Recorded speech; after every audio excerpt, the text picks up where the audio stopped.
তবে দুর্ভাগ্যের কথা, আমাদের আশেপাশে এরকম অনেক খ্রিস্টান ভাই বোন আছেন যারা বলেন যে যীশু খ্রিস্ট নাকি নিজেকে ঈশ্বর বলে দাবি করেছেন।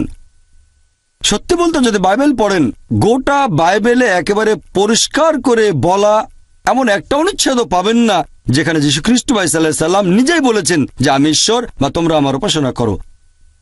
আমি এই কথাটা আরেকবার বলছি, যদি আপনারা বাইবেল পড়েন, গোটা বাইবেলে একেবারে পরিষ্কার করে বলা এরকম একটা অনুচ্ছেদ খুঁজে পাবেন না পুরো বাইবেলের মধ্যে যেখানে যীশু খ্রিস্ট, তিনি শান্তিতে থাকুন, নিজের মুখে বলেছেন যে আমি ঈশ্বর বা তোমরা আমার উপাসনা করো।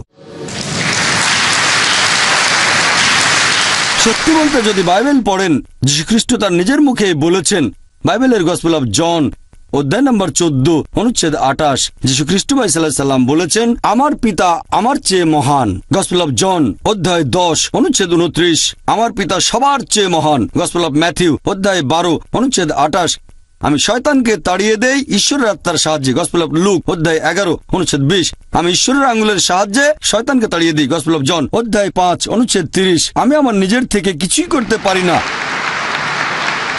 যেরকম শুনি সেভাবে বিচার করি এবং আমার বিচার সঠিক, কারণ আমি নিজের ইচ্ছা পূরণ করি না, পিতার ইচ্ছা পূরণ করি। যদি কেউ বলে আমি নিজের ইচ্ছা পূরণ করি না, আল্লাহর ইচ্ছা পূরণ করি, সে একজন মুসলিম।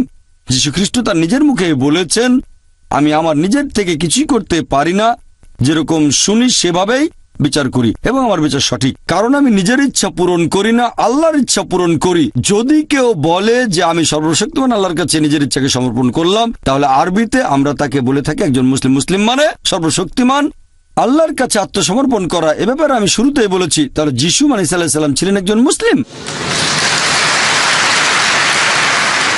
বাইবেলে আছে বুক অব অ্যাক্টস অধ্যায় নম্বর 2 অনুচ্ছেদ 22, বলা হয়েছে হে ইসরায়েলের অধিবাসীরা, এই কথা শোনো, নাজারেত শহরের যীশু ঈশ্বর মনোনীত একজন মানুষ, তোমাদের মাঝে যে অনেক অলৌকিক আর আশ্চর্য কাজ করবে, ঈশ্বর তাকে দিয়ে এগুলো করাবেন আর তোমরা তা সাক্ষী।